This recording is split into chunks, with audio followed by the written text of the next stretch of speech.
With Frank Napolitano and Paul Rushforth, here is Steve Gregory. Neither sleet nor rain nor snow nor hail will stop us from giving you your real estate and mortgage show, boy. Nothing can stop us from coming in here. Are you kidding Show me? number 830, right? 831. 830. Oops. Yeah. Oops. It was one of my quizzes. Are you more tired now? No, it was one of my quizzes. We did a Kahoot. We had our mortgage conference, Mortgage Brokers Ottawa. We had our conference for the last 2 days, and at the end of it, we did a Kahoot contest, and I thought it was episode number 830, so oops. But last week it was. You were right there. You know what? Okay, I guess. You know what? I guarantee by the time we get to show 900, we're going to be good. We will be good eventually. Don't guarantee it. 1,000, maybe you can 1,000. guarantee selling. Yeah, maybe don't guarantee that. Yeah, maybe 1,000 will actually be good. You know what the good news is? You're good at what you're good at. Well, we try. Good day to show a house today, huh? It is, but before we get into real estate it's mortgages, I just want to give a shout out. My dad has actually been in hospital for the last week, and he was brought to the Civic, and I just do want to give a shout out. I mean, we've been talking on the radio. You know, our medical system is absolutely broken. With all the immigrants coming in, and we talked about it a few times now how broken it is. It is broken, but I do want to give the Civic Hospital, especially the Heart Institute and the emergency room, all the nurses and doctors, just a huge thank you. They were unbelievable with my dad. Unbelievable. So an amazing experience. And, they're so overworked and so drowning, and they're just amazing. So thank you to the Civic Hospital, to the nurses and the doctors. I really don't know how they go into work every day. No, the system is broken, right? It's not. The people are incredible. People are amazing. Yeah. The system is broken right now. That's the problem. It is. His last couple of days, he was actually in a makeshift, I guess you want to call it a tent, that they used for COVID. And it was not a great experience in that way, but it's just sad that people have to go into that tent because there's no room anywhere.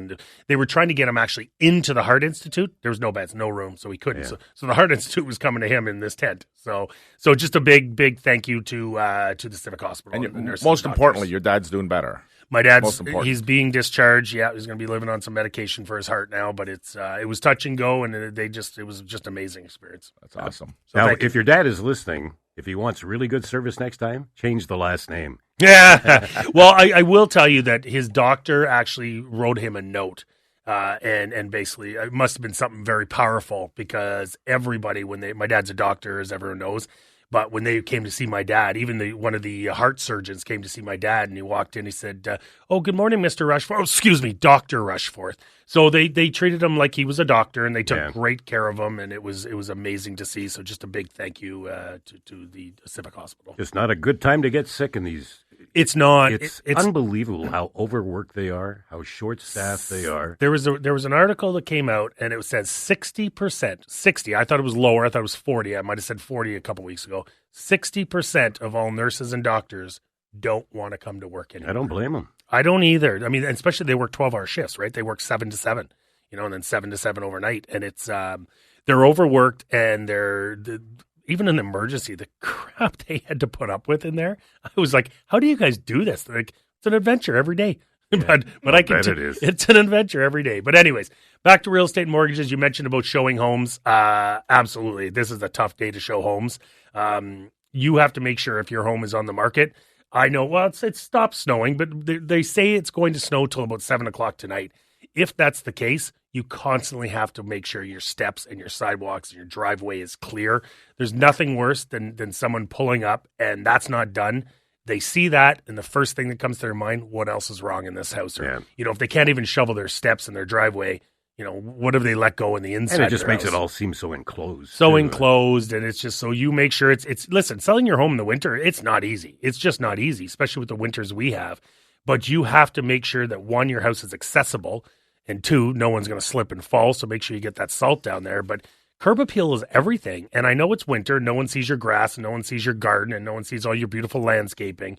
But you still have to do something in winter to make sure that curb appeal looks great. Yeah. And simple as shoveling. Yeah, make it neat. And if somebody's got an appointment to see your house today, do not cancel. If they're coming today, they're serious. If they're coming today, they're very serious. So do not cancel. And listen, I know a lot of my realtors are busy on the road right now, and nothing stops real estate. People have to buy and sell.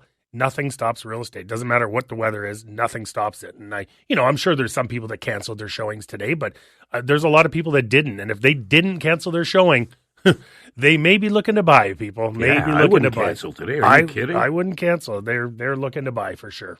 Now we're mid-January.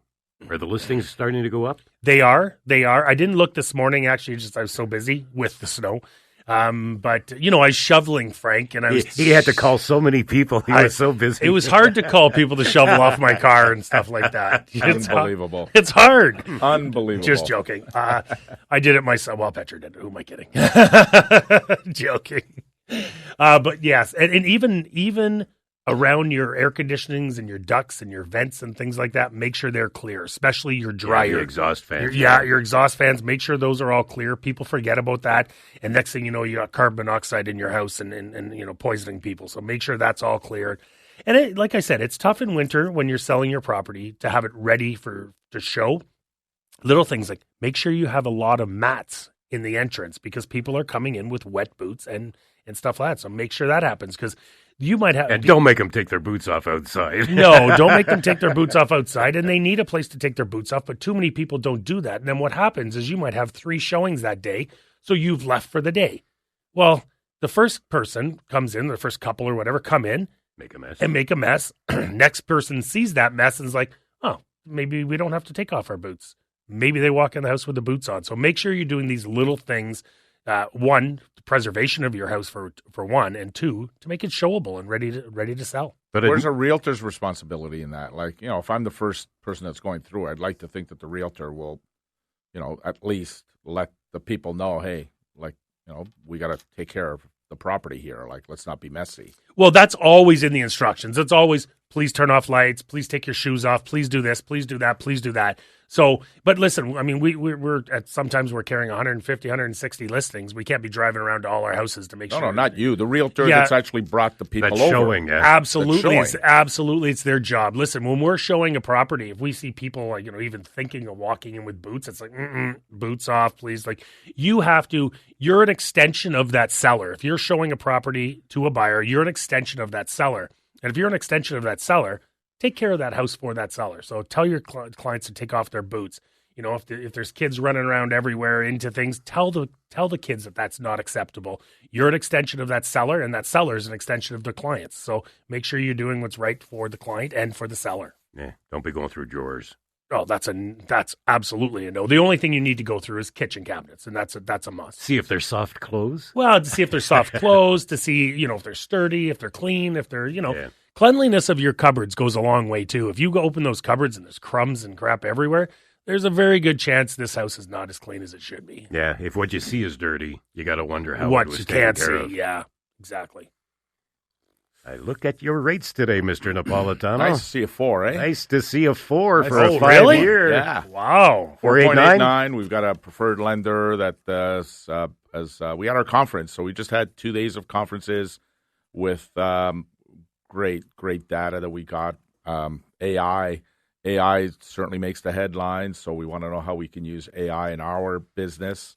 It's never going to replace the human body. There's not in real estate, not in mortgages.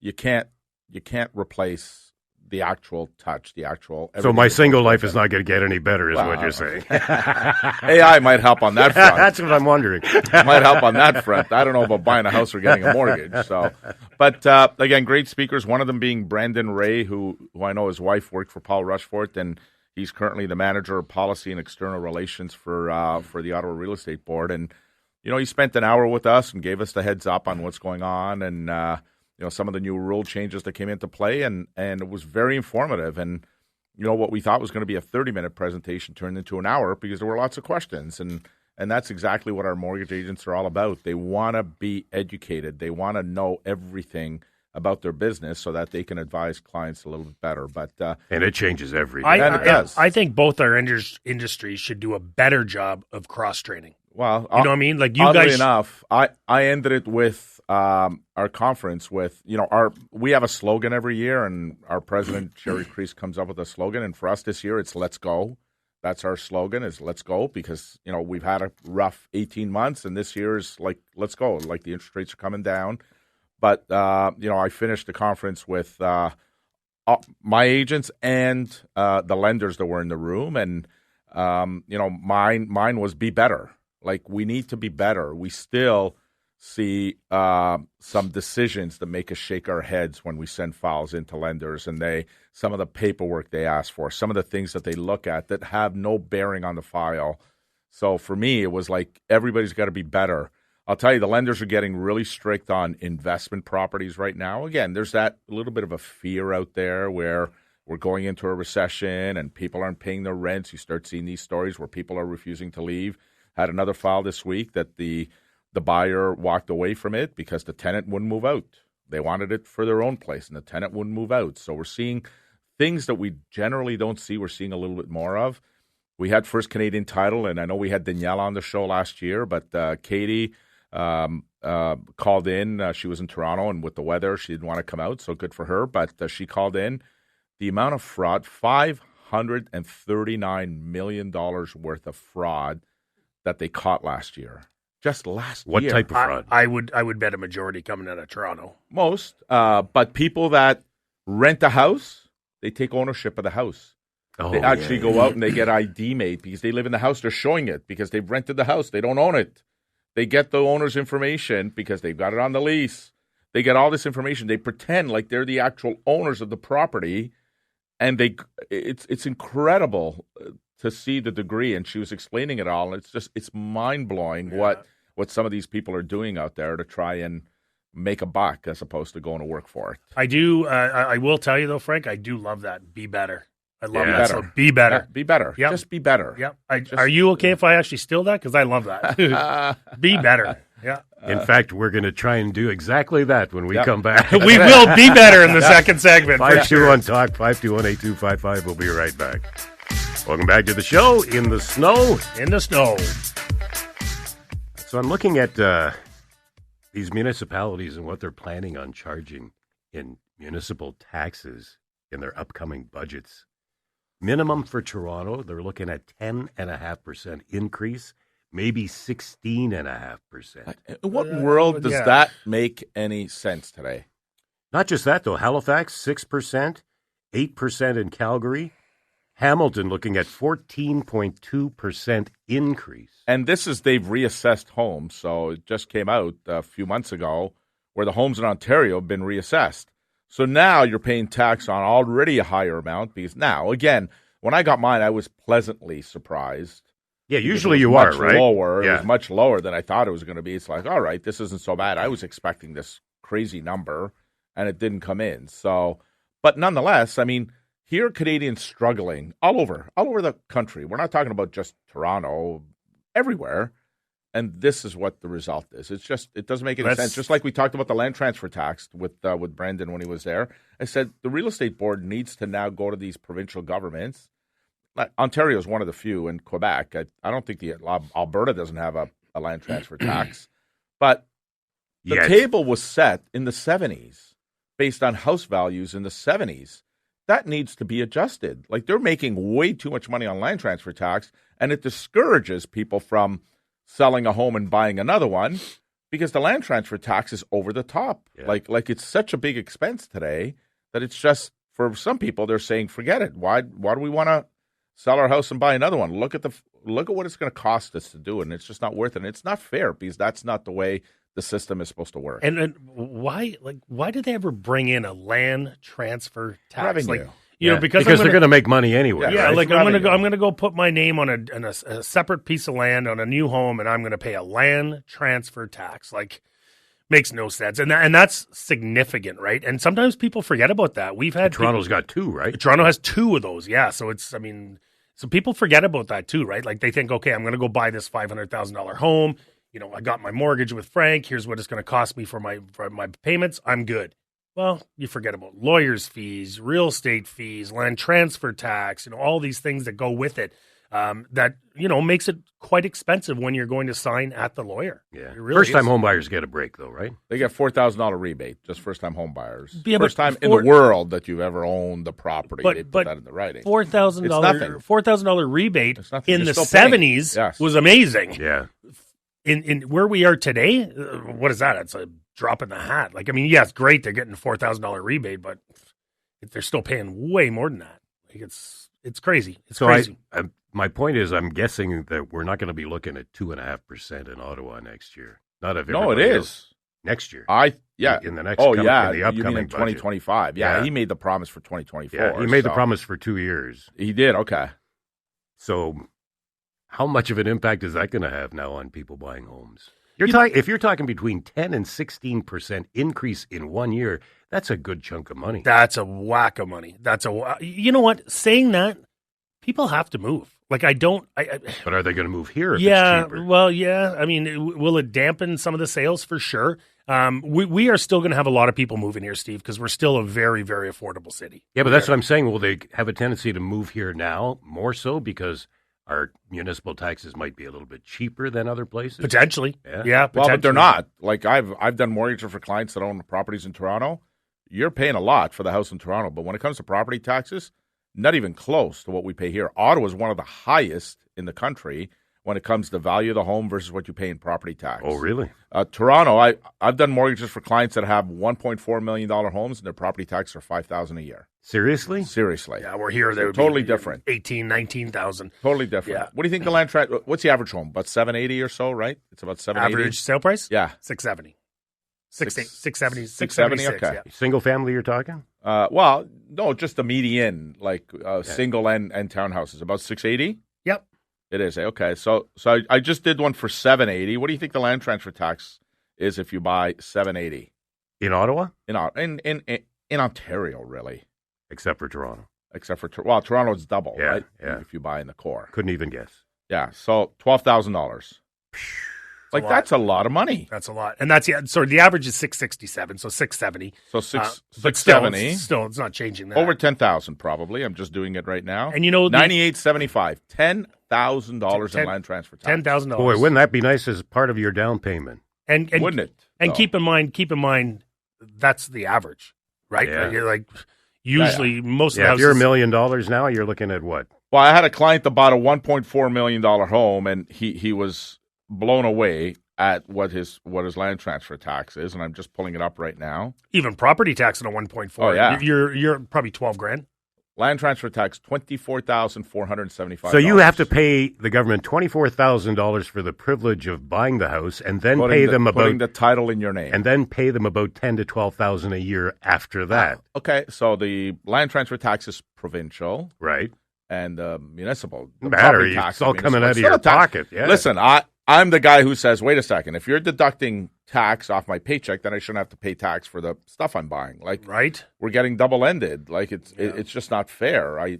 And honestly, again, I'm the type of guy, I don't want to see the tax, so I'd love to see all-in pricing.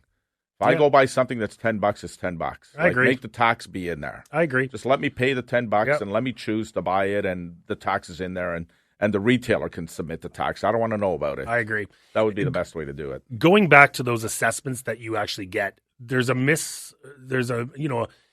misunderstanding that some people believe that is actually the value of your home, and that is the furthest thing from the truth. The assessed value is basically what you're paying tax on. So you want that super, super low. I've had a couple people probably over the last couple of years say, well, my house is worth $800,000, but my assessed value is only $550. I'm calling the city. This is wrong. Start the car. Yeah, and I'm like, listen, do not call the city, because what they're not saying your house is only worth $550. They're saying you're going to pay tax on your house being only worth $550. Do not. And very rarely, there's only been, in my real estate career spanning 20 years, I've probably had 5 people who had an assessed value over what the actual value of their home was. That's very rare. Very rare. And that's when I said to them, now you call the city, because you need to get that down for sure. But there's a lot of times where people will ask, say, what do you believe the value of your home? Well, my assessed value is $600, so it's probably $600. No, that's not how it works. I mean, your value is $800, but you're paying tax on $600. So there's just that misconception out there that, assessed value means value of the home, and it's not. You want that as low as possible. So if you're living in a $1.2 million home and your assessed value is $750, great, right? You're paying tax on $750. How often are those assessments updated? I think it's every 4 years, right, Frank? Every 4 years. Yeah. I mean, there was a little bit of a delay because of COVID, but generally speaking, it's every 4 years. If you get your assessment, you'll see that they give you a value already for the next, this year plus the next 3 years, so that you know what your taxes are going to be based on. And have they gone up now? they've gone up, but certainly not to the degree that real estate itself went up. So like I said, it was a pleasant surprise. And like Paul, I mean, you don't call the city, you don't call anybody. I mean, if it's low, leave it, because if anything, if it's too high, you want to call the city because you want it to be lower. But don't get in your head that that's what your property's worth. The property's only worth what somebody's willing to pay for it. And a real estate agent will tell you what it's worth based on comparable sales. But at the end of the day, it doesn't matter, because if nobody's willing to write you a check or give you that amount, your house is only worth what somebody's willing to pay for. And if you're selling it, you want to see those taxes low. You want to see those taxes low. And qualifying for mortgage too. And by the way, if you buy that property and you don't have a finished basement, you don't have a pool or landscape or anything, and your assessed value is really low, don't call the city and say, hey, I just finished my basement and I put a pool in with tons of landscaping. Can you come raise my assessed value? But do not do that. Legally, are you supposed to? Paul said that. Well, legally, are you supposed to? Legally, yes, and legally, you're. There were times I remember if you not even finish your basement, but if you added a door, you were supposed to report it, and they would change your assessed value because now there's a door. Well, a lot of people, how you get away with not having a finished basement is you finish absolutely everything and you leave the ceiling exposed. You really don't have a finished basement, right? So there's a lot of people back in the day when, they were coming around and values, people were checking to see if the assessed values were accurate and that. And people were like, I'm just not going to finish my ceiling. I don't have a finished basement. Greg never takes pictures of ceilings anyway. There we go. Greg and I are law-abiding citizens. Yes. We would never do that to you the can city. Add me to that. We would never lie. Oh, I don't say I would do that. I'm just saying I've seen people do it. 521-TALK, 521-8255. Got a number for a good lawyer? We'll be right back. Put those old glasses on so I can see you guys. I don't like to look at you during the break. I try to take a break from seeing both of you, so I take them off. But now that we're back. We were talking in the break. Do I need to clear up what I said before? No, you're good. I think you said all we heard is people ripping up their permits saying, I'm not going to tell the the city. That's not what I said. I said I've seen it and heard it happen. Yeah. I'm not saying to do it. I'm saying I've heard it happen. Just reporting. That's all I'm doing. Anyway, back to taxes. I think that's way too much. I can't imagine. Tax increases going. There's increases in everything. Frank and I were talking. I'm right into to juicing now, and we were talking about grocery stores now. It's the vegetables are through the roof expensive, and I was saying to Frank, I'm like, why don't they raise the prices of the junk food and lower the prices of the good, healthy stuff? Oh, yeah, hurt people like me. That's it. Yeah.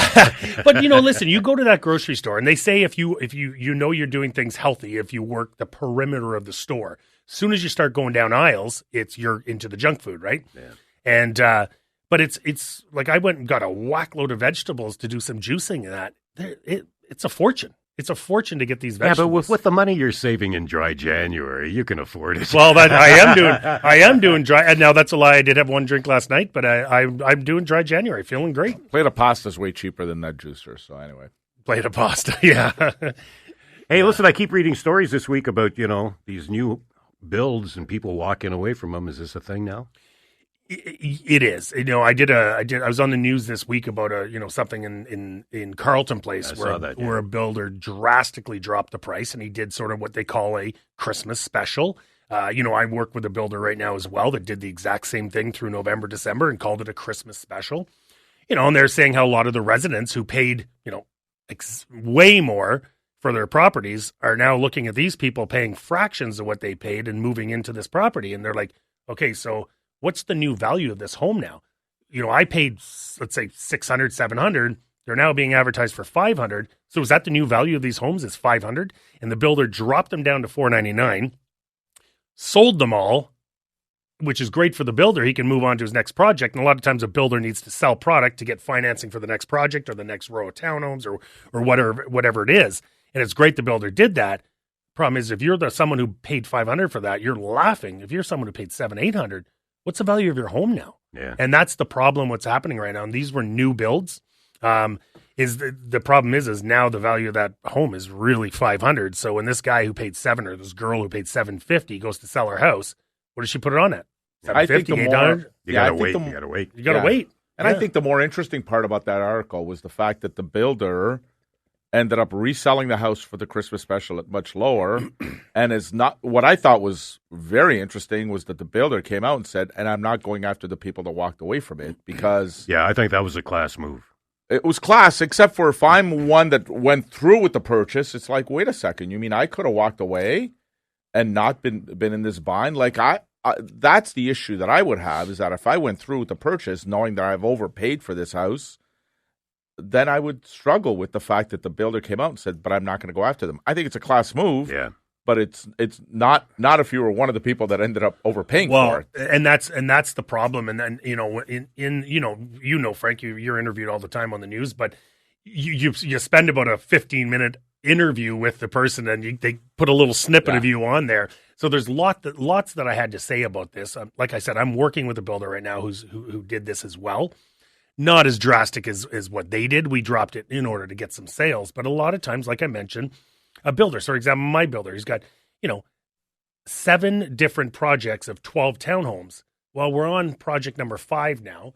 And in order to get financing for 6 and 7, he has to have a certain amount sold in building 5.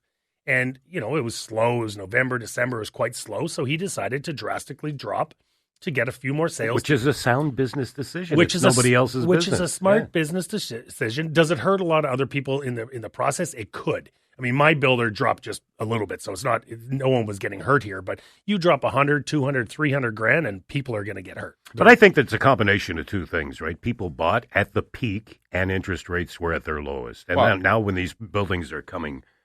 That's been the problem, and the fact that they were delayed. So how many clients qualified and were happy with the payment when they signed that purchase agreement? Yeah. Again, with the backing of our Governor of Bank of Canada, who said rates would remain low for a very, very long time. So that's what made them make that decision. And then with supply issues and everything and struggling to get trades and the fact that they were selling more than they can build, all of a sudden these delays start to kick in and the interest rates start to spike. And now you've got consumers that have given $50,000, $60,000, $70,000, $80,000 of their money as a deposit. And when their house is finished, it's worth $200,000 less than what they paid for it. They've got a tough decision to make because do I go through with it? But now I got to come up with even a bigger down payment because now the lender is only lending on the value that it's worth, appraised, not what you paid for it. So now I've already got to come up with a bigger down payment, and I'm in the hole, $120,000. And you're paying more in interest. And you're paying more in it, and the interest rate has gone from 2.5% all the way up to 5.5%. But we talk. It's unattainable. We talk about this scenario, what the builder did and stuff like that, and I felt myself torn because I have tons of compassion for the people who bought and are now underwater because of it. But I'm also, like I said, I'm working with a builder who's doing this as well, and I got a lot of compassion for the builders. Like the guy I'm working with, Charles Clement from CH Clement Construction, is just the salt of the earth, just an unbelievable guy. And he made a business decision to drop some prices in order to get some products sold, which is his right. Yeah. They're his margins. Well, keep in mind, he's losing profit getting these sold. And he had to do that in order to just keep in mind, these builders are taking a huge risk, right? Yeah. Like, Charles didn't wake up one day, and I'm just using Charles as an example. He didn't wake up one day with millions of dollars in his pocket. He earned everything he got, and he's taking a risk and doing this building and creating shelter for other people, for buyers.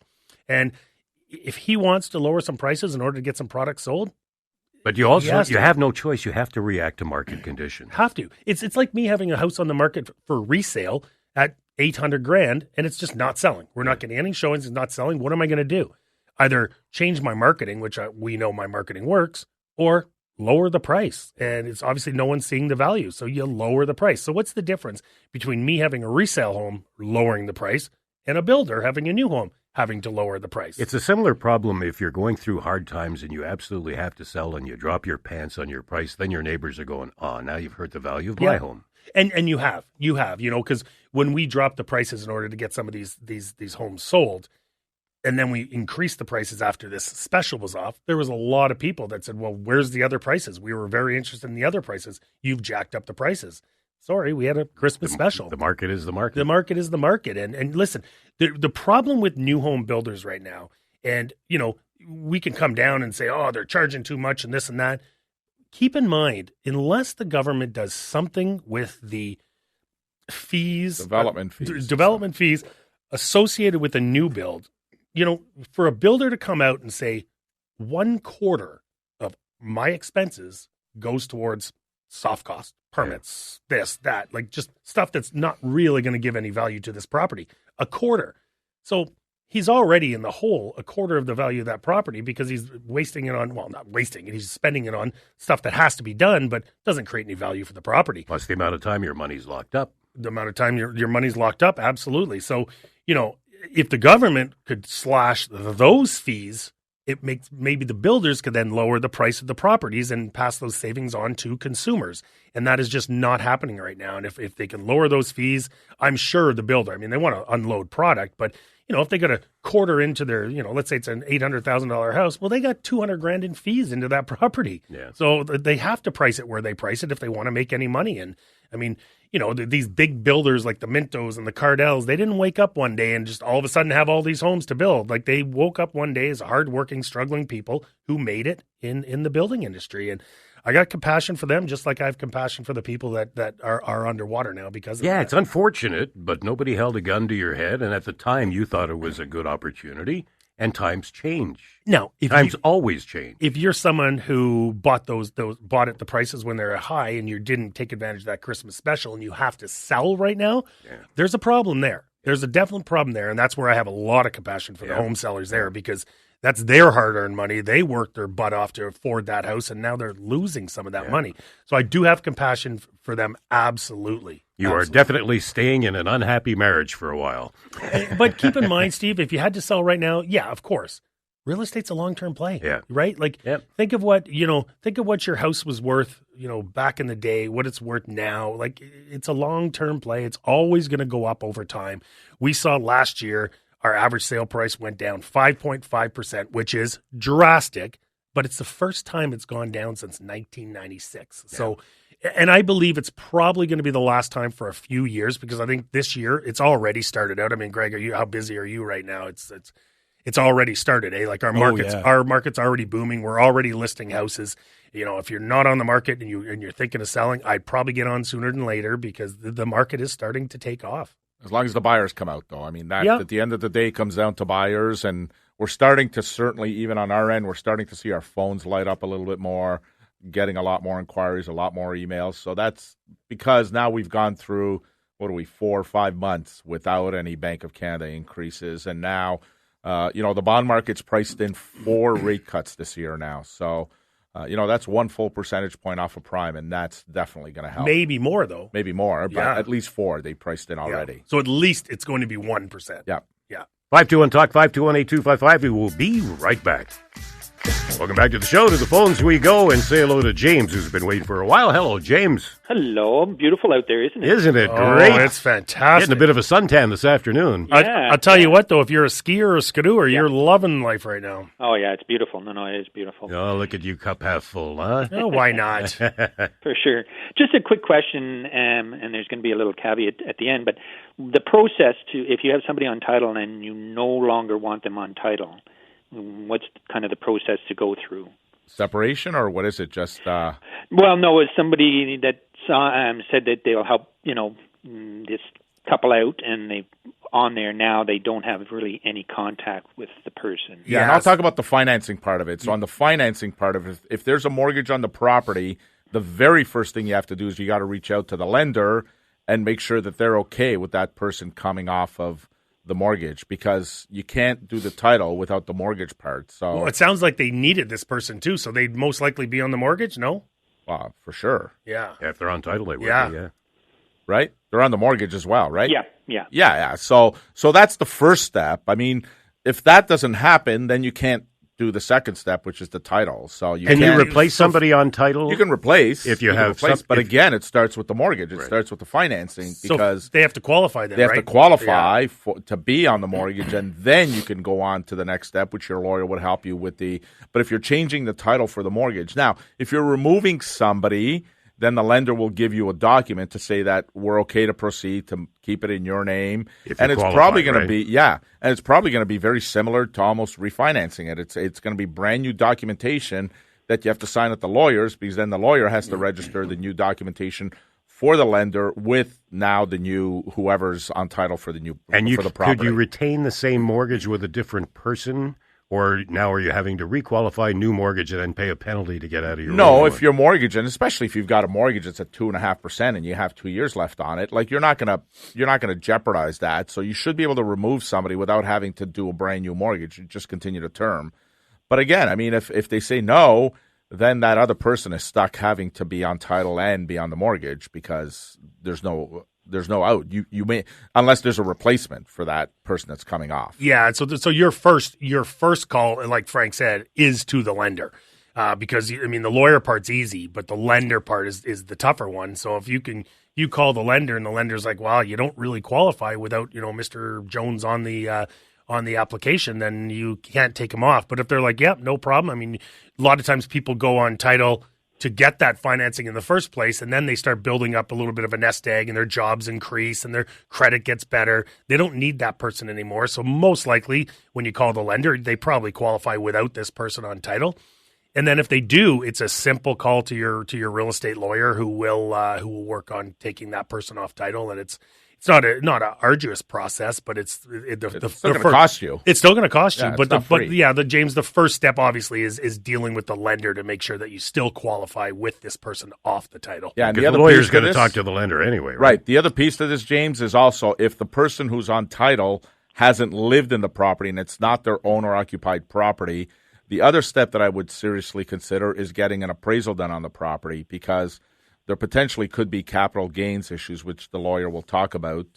And that's the other part that comes into play. If they're just a guarantor, and that's why on many occasions, we try to recommend the guarantor program versus the cosigner, because on the guarantor program, you're not on title, so there's no capital gains or tax issues. Got to be a relative, though, right? Yeah, it's got to be immediate family member. But if you're co-signing, then all of a sudden, now, again, if you did a document with the lawyer at the time that the property was purchased and you did a 99-1, then at least the capital gains is minimized because you're only a 1% owner. But you're always, and I always say this, just because you're a 1% owner doesn't mean you're only responsible for 1% of the mortgage. As far as the lender's concerned, you are equally responsible for the whole thing. Did you have a quick part two before we go?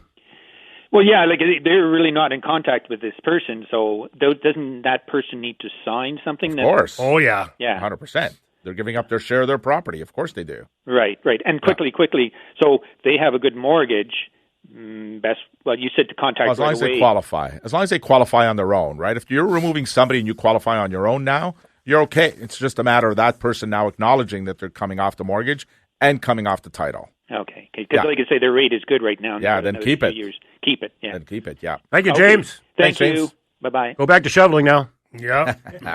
Birthdays, Frank? Yeah, I've got my wife's cousin and one of our mortgage agents who won an award last night, Josie Murtos. Happy birthday to Josie. And again, big congratulations. Our conference for the last 2 days. Thank you to our lenders who were there. Many of them came from Toronto and are struggling to get home today.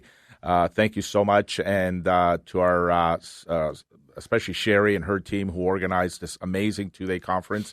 And to all the mortgage agents who won awards, and even the ones that didn't win awards, but made it through 2023. And I think you're probably feeling the same way, Paul. Like 2023 was a tough year.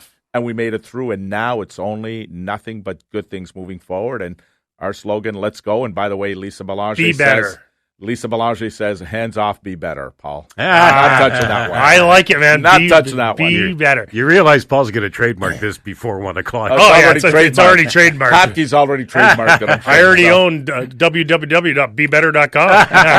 I have no birthdays, but I do want to once again just thank the doctors and the nurses from the Civic Hospital who took care of my dad, and also a big shout out to my amazing girlfriend Petra who had shoveled your driveway, who had care packages and home cooked meals for my mom and dad. She just took care of them like crazy. So thank you, Petra. Thank you, everyone, for the warm wishes. She's a keeper. She's a keeper, all right. She's a keeper. Gallum. Does she clean up juice, too? She cleans up juice that she spills, too, yes. Have a great week, everybody. Have a great week. Stay safe and support local business and charities. Be better. Be better. Go home.